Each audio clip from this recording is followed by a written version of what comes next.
3절로 5절 말씀으로 성령님을 기대하며 실체를 붙들고 라는 제목으로 말씀을 나누겠습니다. 예수님이 죽으시고 3일 만에 부활하시고 부활하시고 나서 약 이 땅에서 40일 동안을 부활의 몸으로 이 땅에서 머무셨습니다. 40일 동안을 이 땅에서 부활의 몸으로 머무르시면서 이제 제자들에게 부활의 몸을 드러내셨는데요. 이 제자들은 예수님이 그러고 나서 이제 예수님 40일 이후에 이제 승천하시잖아요. 그러면 제자들 입장에서는 예수님이 이제 물리적으로 이 땅 가운데 안 계신 거예요. 그렇죠? 육체적으로 물리적으로는 이 땅 가운데 안 계세요. 그런데 제자들은 예수님이 안 계신 그 상황 속에서 복음의 열매를 거둬야 해요. 자, 이때 예수님이 안 계신 상황에서 복음의 열매를 거둬야 한다라고 말할 때 예수님이 안 계시다는 것은 이해가 되는데 제자들이 거둬야 하는 복음의 열매는 뭘까? 이게 굉장히 추상적인 말 같지만 잘 생각해 보시면 예수님이 이 땅 가운데서 승천하시고 나서 이 땅 가운데서는 이제 제자들을 향하여 박해가 시작됩니다. 본격적인 박해가 시작돼요. 그럼 복음의 열매의 첫 번째는 뭘까요? 적어도 예를 들어서 예수 승천하고 나서 예수님 안 보이니까 너 예수님 믿어? 확 죽인다? 안 믿어요? 그러면 복음의 열매는 없는 거지. 그러니까 가장 1차적으로 복음의 열매라고 할 때는요, 박해를 견디는 거였어요. 이 당시에는 박해를 견디는 거였어요. 믿음을 지킨다라고 하는 것은 굉장히 폼나는 얘기라면 그 믿음을 지키는 것의 진짜 현실적인 의미가 뭐였느냐? 박해를 견디는 거였어요. 오늘 우리가 예수님을 믿을 때 박해가 없는 것 같지만 없죠. 이렇게 현장적으로 우리가 예수님 믿으면 죽어 이런 건 없을 수 있지만 현재 21세기 대한민국에선 그러나 사실은 보이지 않게 우리가 믿음의 일을 하려고 하면 일들이 많이 벌어지죠. 그것이 마치 박해처럼 안 느껴질 수는 있지만 마치 박해처럼 예수님을 믿기 때문에 벌어지는 일들이 생겨요. 예수님을 믿기 때문에 교회만 안 다니면 예를 들어 볼까요? 내가 진짜 노골적으로 교회만 안 다니면 교회 안에서 갈등은 없을 거 아니야. 그렇죠? 교회 다니면서 갈등할 일이 생겨. 가지고 교회만 안 다니면 그런 갈등 안 해도 되는데 이거 일주일에 한 번씩 적어도 일주일에 한 번씩 모여서 갈등할 수도 있어. 교회만 안 다니면 그런 갈등 없는데 마치 그런 것처럼 예수 그리스도만 안 믿으면 상관없는데 예수님을 믿기 때문에 오는 실질적인 박해가 있었어요. 그 박해를 견뎌야 해요. 1차적. 그게 1차적인 거예요. 아주. 그게 없으면 다 꽝이야. 아무것도 필요 없어. 그 다음에 후속은 없어. 근데 예수 그리스도를 믿음으로 말미암아 박해를 견뎌. 그러면 박해를 견디는 제자들에게는 거기서 끝이냐? 이제 끝이 아니야. 여기서부터 오히려 시작이야. 뭘 시작해야 돼요? 복음의 열매는 복음을 전해야 돼. 지만 믿고 있으면 안 돼. 지만 믿고, 난 예수님 믿습니다. 때려 죽여도 예수님 믿습니다. 지만 믿으면 안 돼. 뭘 해야 돼? 복음을 전해야 돼. 그러니까 복음의 열매는 또 박해를 견디면서 복음을 전하는 일도 해야 돼. 또 복음을 전하기만 해서는 안 돼. 또 교회를 세워가야 돼. 이걸 내가 지금 정리하는 게 아니죠. 사도행전의 역사가 그렇잖아요. 지금 내가 지금 말하는 게 내가 원칙을 만들어 놓은 게 아니라 사도행전의 역사를 보니까 박해를 견디고 복음을 전하고 교회를 세워야 돼. 목사님, 복음을 전하는 것과 교회를 세우는 것은 같은 일 아닐까요? 같은 일 아닙니다. 같은 일이 아니더라고요. 복음을 전하고 교회를 세워가는 일은요, 복음을 전하는 건 복음을 전하는 일이지만 우리 고린도 교회 봤죠. 고린도전서에 그 수많은 그 문제점이 있었던 그 고린도 교회 봤죠. 예수님만 그냥 믿으면 됐지. 그냥 골방에서 예수님만 믿으면 됐지. 교회에 와서 벌어질 일들이 또 많아. 그냥 저는 혼자 예수님 믿을래요. 그럼 좋아. 요즘에 그런 사람들 많지. 무슨 안 나가 성도, 가나안 성도 이렇게 말하면서. 그런데 교회에 나오면 교회 믿으면서 교회를 나오기 때문에 벌어지는 일들이 또 많아. 그러니까 복음을 전하는 일과 교회를 나오는 일은 또 다른 일일 수 있어요. 그런데 여러분 여기서 착각할까요? 인생에 있어서 혼자서는 안 되는 두 가지가 있다면, 그건 제가 말하는 게 아니라 이제 어떤 목사님이 말하는 건데, 자, 그럼 너무 맞는 얘기. 인생에 있어서 반드시 둘 이상이 해야 되는, 혼자서는 절대로 안 되는 일이 뭐냐면 그게 결혼이고요. 첫 번째 결혼이고요. 두 번째는 그리스도인이 되는 일입니다. 결혼은 너무 와닿죠. 그렇죠? 결혼, 나 혼자 결혼할래 말이 안 되니까 너무 말이 되는데, 두 번째 그리스도인이 되는 것도 혼자서는 안 되는 거예요. 이걸 오해하지 마세요. 저는 혼자 골방에서 예수님 믿고 잘 믿고 그냥 구원 받겠습니다. 글쎄요. 그리스도인이, 진짜 그리스도인이 되는 건 혼자 될 수 있는 게 아니에요. 심지어 그래서 예수님도 두세 사람이 내 이름으로 모인 곳에 나도 그들 중에 함께 있다고 해서, 물론 혼자 골방에서 기도할 때 예수님이 안 계시냐 자꾸 이런 엉뚱한 질문하지 마시고, 우리가 그리스도인으로서 삶을 살아갈 때 반드시 공동체와 함께 하기로 되어 있어요. 크고 작은 거 상관없이 그리스도인이 된다는 건 혼자서는 안 되는 일이에요. 그래서 어쨌든 자 다시 원점으로 돌아가서, 예수님이 안 계신 상황 속에서 제자들이 복음의 열매를 맺어야 되는데, 그 복음의 열매의 가장 기초는 박해를 견디는 일이었으며, 그리고 복음을 나 혼자 믿는 것이 아니라 복음을 전하는 일이었으며, 복음을 전하는 거 심지어는 구체적으로 아야 교회를 세우면서 오히려 그런 갈등도 겪어내고 사람과 사람이 부딪히면서 일들을 만들어내는 교회를 세우는 일, 이게 복음의 열매라고 말할 수 있어요. 그게 사도행전에서 우리에게 가르쳐주는 복음의 열매죠. 그런데 그 복음의 열매를 살아내는 중간중간에 일상을 살아가는 거죠. 사업을 해야 되고요, 직장을 다녀야 되고요, 애를 키워야 되고요, 병이 나면 뭐 병원에 가서 치료, 우리의 일상의 모든 영역이 훨씬 더 많은 시간을 가지고 있겠지만, 그 일상을 살아내면서 복음의 열매를 거두는 거예요. 그렇다면 우리의 일상 속에서 그 복음의 열매들이 일상 가운데서도 나타나야 돼. 그래서 일상 가운데 내 사업과 주님이 따로 있는 것이 아니라 내 사업의 주인도 예수 그리스도이십니다. 내가 자녀를 내가 혼자 폼나게 내가 그냥 막 이 세상에서 1등으로 키워내는 것이 아니라 내 자녀의 주인도 예수님이십니다. 예수님 보시기에 아름답게 키우겠습니다. 그게 일상 가운데에서 복음의 열매를 거두는 거예요. 자, 이렇게 제자들이 복음의 열매를 거두어야 되는데, 생각해 보세요. 지금 제자들이, 우리가 복음서를 통해 보면 예수님하고 함께 있을 때도 잘 못했어요. 제자들이. 그쵸? 예수님 함께 있을 때도 버벅대고, 예수님하고 함께 있을 때도 그냥 뭐 이상한 짓 하고, 예수님하고 함께 있을 때도 이상한 질문하고 막 그랬다고. 그런데 하물며 지금 예수님이 안 계신 상황 속에서 제자들이 예수님도 안 계신데 뭘 어떻게 우리 보고 지금 이거 완전히 뭐 미션 임파서블이죠. 이걸 어떻게 하라는 거예요. 그래서 예수님이 그 일을 행하시는 것은, 그 복음의 열매를 거두는 일은 너희들의 일이 아니라 성령님의 일이야 하면서 성령님을 약속하시는 거예요. 성령께서 너희를 통하여 복음의 열매를 거두시는 거예요. 그래서 너희는 너희 마음대로 행동하지 말고 성령님을 기다리고 성령님을 의지하고 성령님 앞에 너희의 삶을 맡겨드려 라고, 내가 너희에게 성령을 보낼 거야 라고 성령님을 얘기하시는 거예요. 예수님은 육체적으로 이 땅 가운데서 승천하셨지만 성령님을 약속하시면서 성령과 동행하는, 그래서 성령께서 제자들을 통하여 복음의 열매를 맺어가시는 것, 그것이 사도행전의 모습이면서 오늘 우리의 삶이 바로 그 사도행전에 이어지는 우리의 삶이 되는 줄 믿습니다. 자, 사도행전 2장에 보시면, 이제 2장 1절부터 성령님이 진짜 이제 강림하시잖아요. 그 전에도 창세기 1장 1절부터 성령님은 계셨지만, 그리고 역사에 오셨지만, 이제 정말로 제자들이, 그리고 이 초대교회 역사 속에서 아주 그냥 막 물리적으로 막 눈에 보일 만큼 성령님이 실질적으로 강력하게 임재하시는 것을 이제 사도행전 2장에서 보게 되잖아요. 2장 1절부터 이제 그 얘기가 나오잖아요. 그러면 그 사도행전 2장에 나타나는 성령님이 강림하시는 때가 언제 강림하시는 거예요? 오순절에 강림하시죠. 그 오순절이 곧 오늘 맥추절입니다. 그 맥추절의 다른 말이 오순절이죠. 오순절의 다른 말이 맥추절이죠. 그래서 구약에서 보통 맥추절이라는 말을 쓰고, 신약에서는 이제 그 말을 오순절이라는 말로 씁니다. 달력의 어떤 이런 달력의 상황은 좀 다를 수 있지만, 왜냐하면 농사하고 상관이 있으니까요. 그러나 우리의 절기가 맥추절이라고 말할 때, 이 맥추절은 곧 이 성경의 신약 성경에 나오는 바로 오순절이죠. 바로 이 맥추절에, 오순절에 성령께서 강림하신 거예요. 사도행전 2장에 성령이 강림하시는 장면이 나온다면, 사도행전 2장에서 성령이 강림하셨어요. 1장은 무슨 의미겠어요? 그러면 이제 성령님을 기다리는 장면이죠. 사도행전 1장은 성령님을 기다리는 장면인 거예요. 자, 여러분 뭔가를 기다리고 기대해 보셨습니까?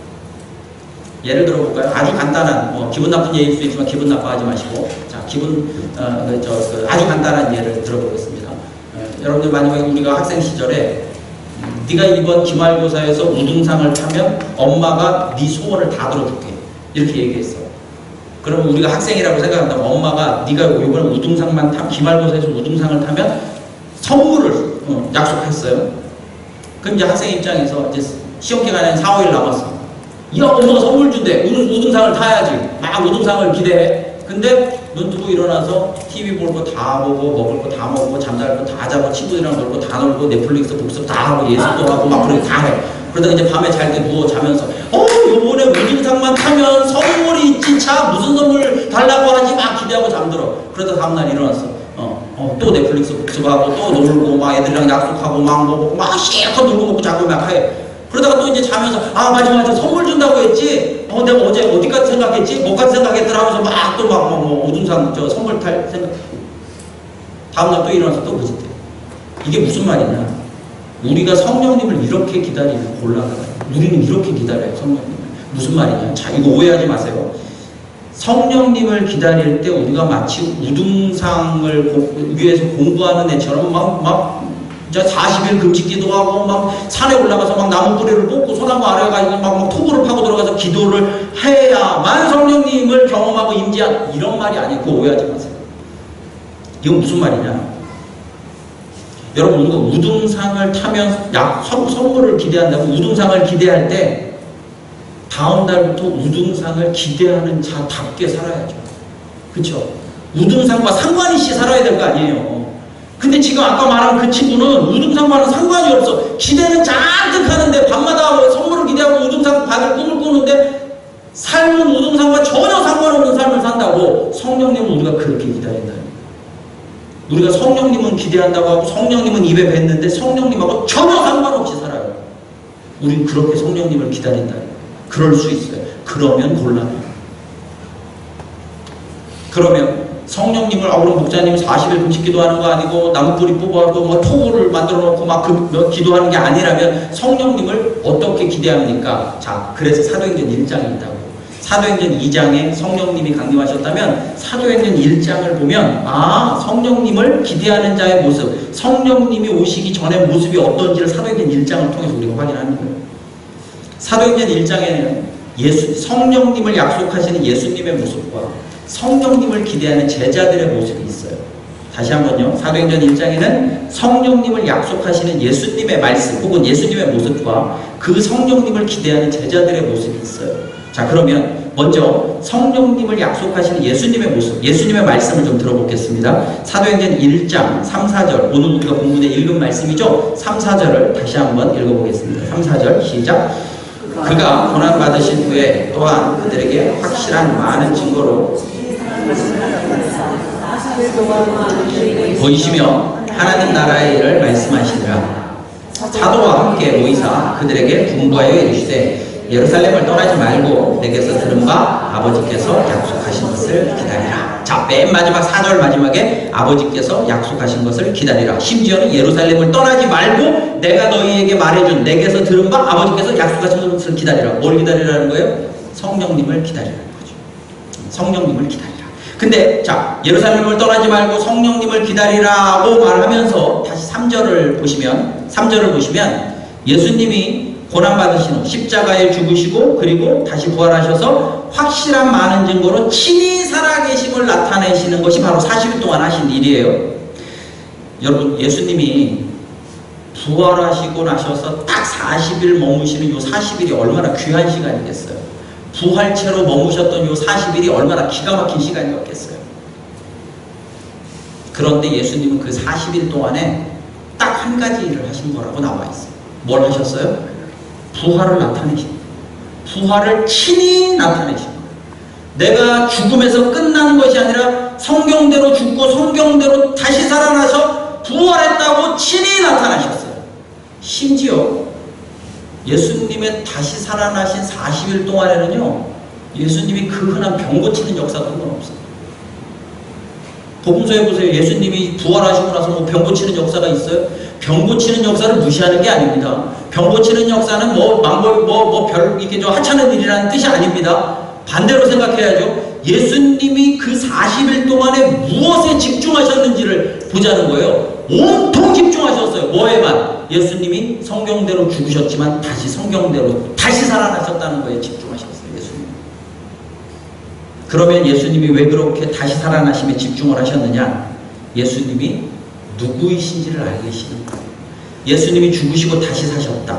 죽고 다시 살아났다. 죽고 다시 살아났다. 죽음과 생명을 손바닥 뒤집듯 마음대로 할 수 있다. 창조주이심을 드러내신 줄 믿습니다. 예수님이 창조주이심을 드러내신 거예요. 하나님의 본체이심을 드러내신 거예요.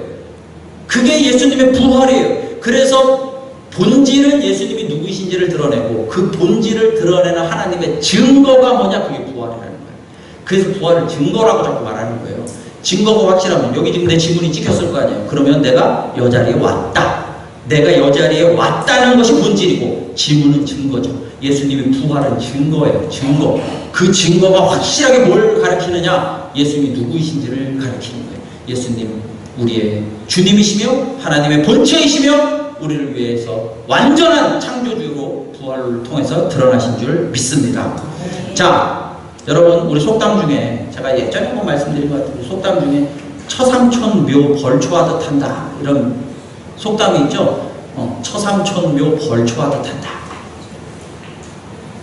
자, 우리 저 30살 아래로 처삼촌묘 벌초하듯 한다가 무슨 뜻일까요?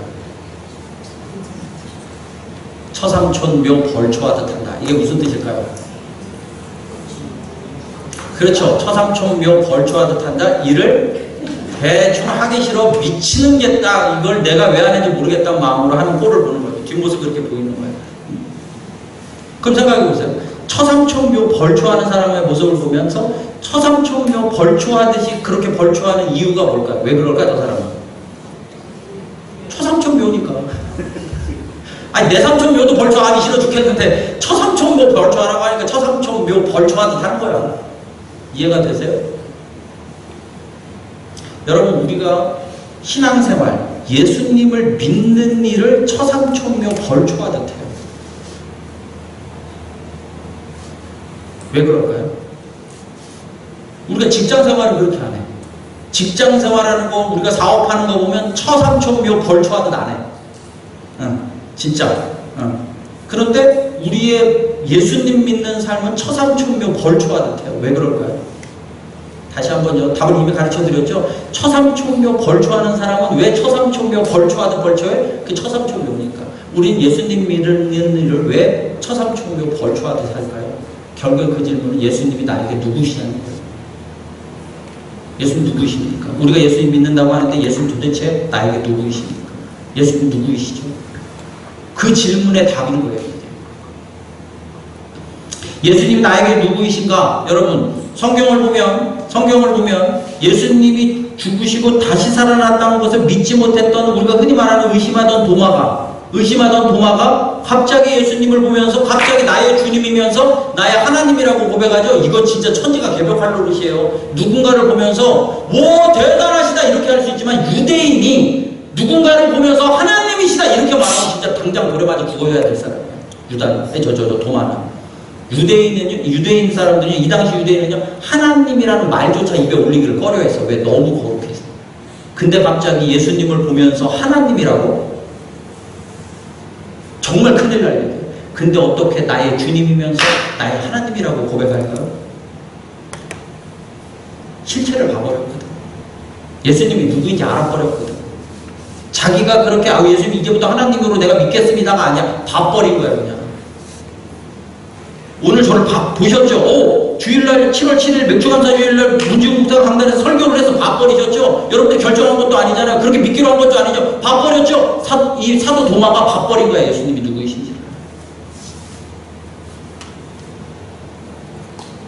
엊그저 이 당시로 말하면 3, 4일 전에 예수님을 모른다고 부인하고 예수님을 내가 알면 내 손에 장을 지진다고 하고 예수님을 믿는 사람들은 저주받을 자라고 욕하던 배신자 베드로가 완전히 바뀌었죠. 완전히 변했죠. 왜요? 봐버렸거든요. 베드로를 봐버린 거예요. 본 걸 어떻게 할까요? 실체를 봤어요. 예수님이 누구인지를 봐버렸다. 심지어 예수님 믿는 사람들을 죽이고 가두고 때리고 교회를 박살내던 박해자 바울이 오히려 예수님을 위해서 핍박받고 예수님을 위해서 교회를 세우다가 채찍에 맞고 감옥에 갇히고 급기야는 도끼에 로마에서 순교당할 일까지 왜 바울이 그렇게 살죠? 봐버렸거든요. 예수님이 누구인가를 봐버렸어요. 여러분, 예수님이 왜 십자가에 죽으시고 부활하셔서 이 40일 동안 다른 일 안 하시고, 병 고치는 일도 굉장히 중요하지만 다른 일 안 하시고, 왜 제자들에게 당신의 살아있는 모습을 친히 나타내시는 일에 집중하셨을까요? 실체를 보면 역사가 일어나는 줄 믿습니다. 실체를 봐버린 존재는 역사를 일으킵니다. 그게 성령님이 제자들을 통해서 역사를 일으키시는 모습입니다. 그래서 예수님은 성령님을 약속하시면서, 오늘 우리 지금 3, 4절 봤죠? 4절에서 성령님을 약속하시는 것을 기다리라고 하면서 제일 먼저 하시는 일이 부활을 확증하시는 일을 하셨어요. 예수님은 40일 동안 그것만 하셨어. 부활을 확증하셨어. 그리고 당신이 누구인지를 드러내셨어. 그리고 그걸 봐버린 사람들이 성령님을 기대하고 고대하다가 성령님을 임재를 맞이한 사람들이 성령을 통하여 복음의 열매가 맺어지는 거예요. 여러분, 오늘 우리 이제 하반기를 시작합니다. 이 하반기에 여러분 부활의 증인이 돼서 봐버린 존재로, 우리는 예수 그리스도가 누구이신지를 알아버린 존재, 봐버린 존재로 그렇게 이 학기를 시작하시기를 주님의 이름으로 축원합니다. 자, 예수님의 모습을 볼까요? 자, 예수님은 제자들의 모습. 예수님은 성령님을 약속하시면서 예수님 당신의 부활을 확증케 하셨어요. 그게 예수님의 모습이라면, 아까 제가 사도행전 1장에는 예수님의 모습과 제자들의 모습이 나오는데, 예수님의 모습은 당신의 부활을 확증하시는 것이라면 제자들의 모습을 보겠습니다. 사도행전 1장 14절. 사도행전 1장 14절 시작. 여자들과 예수의 어머니 마리아와 예수의 아우들과 더불어 마음을 같이하여 오로지 기도에 힘쓰더라. 성령님을 기대하면서 제자들과 사람들이 했던 일은 뭐예요? 오로지 기도하는 일이었어요. 분명히 예수님이 말씀하셨잖아요. 부활을 확정하시고 나서 야, 너희들 예루살렘을 떠나지 말고 성령님을 기다리고 기다려라 하면서 기다리고 있었던 거지. 예루살렘 안 떠나고 마가의 다락방에서 다 모여서 기다리는데, 기다리면서 한 일이 뭐예요? 오로지 기도하는 일이에요. 그러면 자, 여기서 또 우리가 그냥 너무 추상적으로 지나가면 안 되고, 어떤 기도를 했을까요? 야, 목사님 가봤나 봐. 그걸 어떻게 아신대? 어떤 기도를 했을까요? 이거는요, 충분히 예측하고도 남음이 있어요. 왜 그러냐? 베드로가 예수님을 부인했던 배신자 베드로가 예수님의 부활을 보면서 봐버렸어, 실체를. 그리고 복음을 전하는 자로 살면서, 잘 생각해 보세요. 그러면 자기가 배신자에서 예수님의 부활의 증인으로 살면서 이 복음을 전하는 자로 살기 시작하면 무엇을 어떤 식으로, 어떤 방식으로 전했겠어? 자기가 믿은 방식으로 전했겠지. 이해가 되시죠? 베드로 입장에서 뭘 전했겠어? 자기가 믿은 방식으로 전했겠지. 예수님을 자기도 원래부터 잘 믿었던 자도 아니야. 예수님 배신했던 배신자 베드로야. 그런데 부활의 예수님을 만나면서, 부활의 예수님이 중요하죠. 부활의 예수님을 만나면서 어떻게 된 거야? 복음을 전하는 자로, 성령의 임재를 받아서 부활을 전하는 자로 살았으면 자기가 믿은 대로 사람들에게 전했을 거라는 말이죠. 그게 사도행전 2장에 나오는 거지. 사도행전 2장에 베드로가 1장 초반부에 성령님의 강림하심을 받고, 성령의 임재하심을, 성령의 충만함을 받고 복음을 전하는 일이 이제 사도행전 2장 중반부터 나오는데, 그 베드로의 모습을 한두 구절만 보겠습니다. 2장 36절. 사도행전 2장 36절 시작. 그런즉 이스라엘 온 집은 확실히 알지니 너희가 십자가에 못 박은 이 예수를 하나님이 주와 그리스도가 되게 하셨느니라 하니라. 아멘. 무슨 말이에요? 베드로가 예수님을 소개할 때 뭐라고 소개하는 거예요? 너희가 십자가에 못 박은 이 예수를 하나님이 주와 그리스도가 되게 하셔서 다시 살리셔서 예수님이 누구이신지를 드러내신 것이지, 이게 누구의 방식이야? 베드로가 믿은 방식 아니야. 그죠?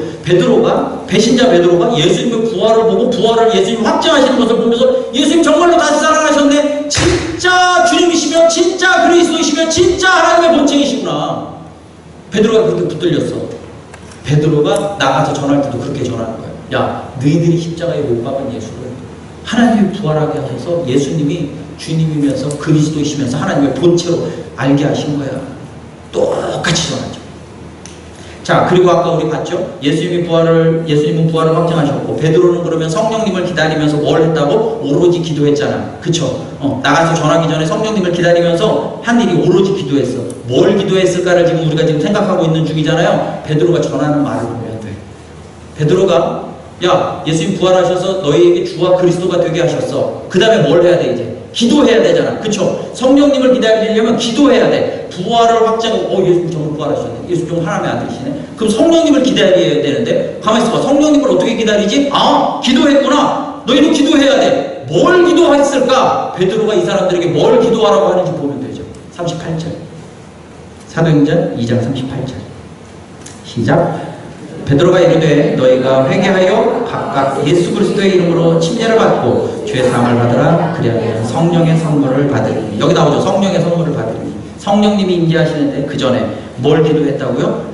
너희가 회개하여. 여러분 우리가 교리를 교리적인 얘기를 제가 그닥 하지 않지만 우리는 회개하여 예수님을 믿고 구원을 받는다. 틀린 얘기는 아니지만 여러분 진짜 회개가 일어나려면요. 진짜 회개가 일어나려면 진짜 예수님이 보여야 회개가 나와요. 이게 회개가 쉬운 게 아니거든요.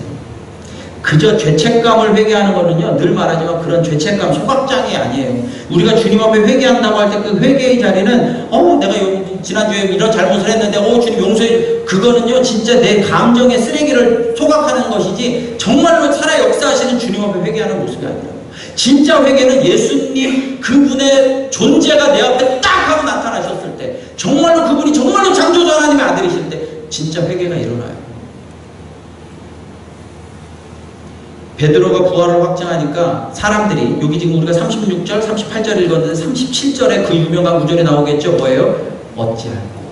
그러니까 베드로가 사람들에게 예수님이 부활하셔서 정말 그분이 하나님의 아들이고 그분이 주님이시면서 그분이 그리스도야 이렇게 얘기하니까 사람들이 예수님 정말 부활하셨어? 그럼 그분이 정말 주님이시네? 그분이 정말 하나님의 아들이시네? 그러니까 이제 마음이 그럼 어떻게 해야지 나 그분을 십자가에 못 박으라고 했는데 나 어떻게 해야 되는 거야? 어찌할꼬 질문을 해요. 그러니까 베드로가 뭐라고 하는 거예요? 회개하라. 회개하라는 거예요. 그럼 우리가 추측해 보시죠. 예수님이 40일 동안에 예수님 부활을 확증하시고 너희가 성령을 기다리라 하니까 제자들이 모여서 다락방에 모여서 기도하기 시작했어요. 뭘 기도했을까요? 그들은 회개했을 겁니다. 그들은 철저히 회개했을 겁니다. 철저히 회개했을 겁니다. 방언이 터지기 전에 회개부터 했을 거예요. 베드로가 그걸 우리에게 알려줘요. 너희가 회개하고 예수님의 이름으로 침례를 받으라. 회개해야 된다는 거예요. 어찌하고 회개해야 된다는 거예요. 부활의 예수님 앞에 뭘 해야 됩니까? 회개하라. 네가 주인으로 살고 믿는다고 하면서도 네 마음대로 살고 말씀이 너를 통치하는 것이 아니라 네가 말씀을 판단하고 예수 그리스도가 주님이 아니라 네가 예수님을 판단하고 그거 회개하라. 베드로가 그거 철저하게 다락방에서 회개했을 겁니다. 그 회개의 끝에 성령님이 임재하신 줄 믿습니다. 여러분 하반기에 성령님을 기대하십니까? 기대해야죠. 성령 없이는 아무것도 될 수가 없어요. 반드시 함께 하셔야 됩니다. 그러면 회개해야 합니다. 그러면 회개해야 돼요. 뭔가를 시작하십니까? 회개해야 합니다. 뭔가를 새로워지고 싶으십니까? 회개해야 됩니다. 이루어지지 않는 일이 있습니까? 회개해야 합니다. 하나님의 약속은 누구가 생각하는 것처럼 더디다고 생각하지만 더딘 게 아니라 뭘 기다리셔요? 회개를 기다리시는 줄 믿습니다. 주님의 약속은 더디지 않아요. 우리의 회개가 더디죠. 우리의 회개가 더디지 주님의 약속은 더디지 않아요. 왜 주님은 아직도라고 하지만 왜 우리는 여전히 회개하지 않을까요? 왜 그러느냐? 여러분 우리가 요즘에 수요 예배 때 사울왕을 보죠. 사울왕이 이제 거의 반 미쳤죠. 막바지에서. 사울왕이 우리 지난주 수요일날 어디까지 모습을 봤습니까? 무당 앞에 가서 사울왕이 무당 앞에 가서 무당한테 혼나면서 무당이 뭐라고 하죠? 이제 네 목숨이 며칠 남았다고? 하루 남았다. 너는 내일 전투에서 네 아들과 함께 죽을 거야. 이게 제가 지금 웃으면서 할 얘기가 아니죠. 무당이 네 아들과 함께 내일 전투에서 사울 왕 너는 죽을 거야. 그럼 여러분 지금 이 사울이 할 수 있는 일이 뭘까요? 회개해야죠. 회개해야 합니다. 이제 끝났네 나 내일 죽은 겁니다. 이럴 수 없죠. 제가 그래서 수요일날 얘기했죠. 십자가에 예수님 옆에 못 박힌 강도는 호흡 꼴딱꼴딱 하면서 예수님 나 좀 살려달라고 내가 회개한다고 그랬더니 낙원 허락받았죠. 그럼 목사님 그냥 우리 숨 꼴딱꼴딱 하기 전에 예수님 믿으면 천국 가겠네요. 천만의 말씀입니다. 사울왕을 그래서 보자는 거예요. 회개가 안 돼요. 회개가 안 돼요. 사울왕이 이걸 회개해야 되는데 사울왕도 알 거야. 주님은 내가 지금이라도 회개하면 주님이 받아주실 것을 알 거야. 근데 회개가 안 돼. 회개는요, 내 마음대로 쥐락펴락 할 수 있는 게 아니에요. 회개는 은혜인 줄 믿습니다. 회개는 완벽한 은혜입니다. 회개할 수 있는 것이 은혜입니다. 오늘 이 부족한 목사를 통해서 회개의 도전이 정말로 마음에 임하신다면 회개해야 합니다. 다시 한번요, 회개해야 합니다. 2학기 시작하면서 2학기에 정말로 주님의 역사가 필요합니까? 우리 가정에 변화가 필요하고 우리 가정에 새로움이 필요합니까? 뭔가 일이 새롭게 시작되고 뭔가 변화가 필요하고 또 뭔가 정말 주님 앞에 잘 보일 일이 있습니까? 회개해야 합니다. 철저하게 회개해야 합니다. 그런데 그게 내 맘대로 안 되죠? 그래서 은혜를 구하는 겁니다. 주님, 회개하게 하십시오.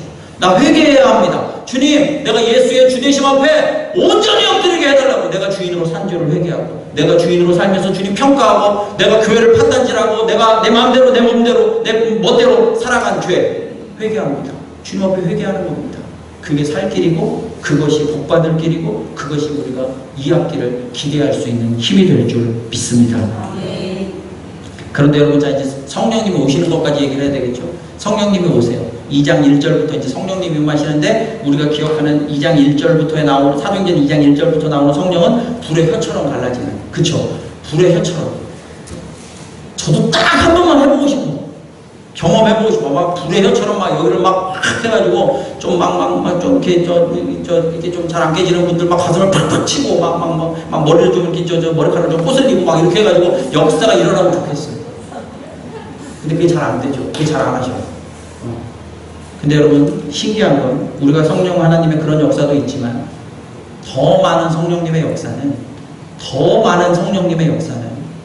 우리의 삶의 현장, 일상의 현장, 사업의 현장, 직장의 현장, 가정의 한복판에서 성령님이 역사하시는 줄 믿습니다. 성령님은 훨씬 더 많은 순간 우리의 일상 가운데 함께 하시는 거예요. 때로는 방언이 터지는 것도 필요하고, 때로는 환상이 보였으면 더 좋겠고, 저도 간구합니다. 주님, 정말로 신비한 역사가 임하게 해달라고. 농담처럼 듣지 마세요. 주님, 내가 오른손을 얹고 기도하면 제발 병자가 안 아프게 해달라고 기도합니다. 요즘도 기도합니다. 적어도 병이 사라지지 않더라도 그 순간만큼이라도 통증이 사라지게 해달라고. 여러분, 우습게 생각하지 마세요. 내가 목사로서 그 정도 하나님 역사해달라고 요즘도 기도합니다. 그러나 주님, 성령님의 역사는 내가 병자를 위해 손을 얹고 기도할 때보다 내 일상 속에서 성령님, 나는 더 성령의 충만함이 나에게 있어야 합니다. 우리가 다 그래요. 사업과 직장과 가정, 뭔가를 내가 계속 말씀드리지만 선택하고 소원을 하고, 우리 가정에 어떤 상황에도 문제가 벌어졌으니까 성령님을 의지하시기를 주님의 이름으로 축원합니다. 자, 성령님을 의지할 때 성령께서 우리에게 늘상 변함없이 주시는 답이 있어요. 그게 고린도전서 12장 3절이죠. 성령이 우리에게 늘상 주시는 답이 뭔가 봅시다. 12장 3절, 고린도전서 12장 3절 시작. 그러므로 내가 너희에게 아뢰니 하나님의 영으로 말하는 자는 누구든지 예수를 저주할 자라 하지 아니하고, 또 성령으로 아니하고는 누구든지 예수를 주시라 할 수 없느니라. 아멘. 여러분, 삶의 모든 순간의 모든 문제 앞에, 선택의 문제 앞에, 결정의 문제 앞에, 뭔가 일을 시작하는 것 문제 앞에, 뭔가 변화를 추구할 때 주님, 성령님 역사하여 주옵소서. 어떻게 하면 좋겠습니까? 질문할 때 성령께서 우리에게 주시는 가장 본질적인 답은 뭐다? 예수가 너의 주야. 예수님이 우리의 주님이신 줄 믿습니다. 예수님 주님이시기에 문제도 건너뛰는 거예요. 예수님이 주님이시기 때문에 견디는 거예요. 예수님이 주님이시기 때문에 두려워하지 않는 겁니다. 예수님이 주님이시기 때문에 망했어도 다시 일어날 소망을 갖는 겁니다. 그게 예수님 주님이시기 때문에, 내 실력 때문이 아니라. 그래서 경험하길 원합니다. 고린도후서 4장 8절 9절 오늘 마지막 선포하듯이 읽으십시오. 성령님을 기대하며 선포하듯이 읽으십시오. 제가 늘 이 맥주감사주일마다 말씀드리던 것 같은데, 2학기 때 녹록치 않을 겁니다. 2학기라고 해서 평안하지 않을 겁니다. 2학기라고 해서 만만하지 않을 겁니다. 2학기라고 해서 더 건강하지 않을 수 있습니다. 2학기라고 해서 모든 것이 잘 되지 않을 수 있습니다. 더 힘들 수 있고, 더 어려울 수 있고, 더 녹록지 않을 삶일 수도 있어요. 그때 이 말씀을 선포하십시오. 고린도후서 4장 8절 9절 시작. 우리가 사방으로 우겨쌈을 당하여도 쌓이지 아니하며 답답한 일을 당하여도 낙심하지 아니하며 박해를 받아도 버림받지 아니하며 거꾸로 때림을 당하여도 망하지 아니하고 예수의 주되심으로 여러분 이 말씀이 우리의 삶의 현장에서 성령께서 역사하시는 현장이 되시기를 주님의 이름으로 축원합니다.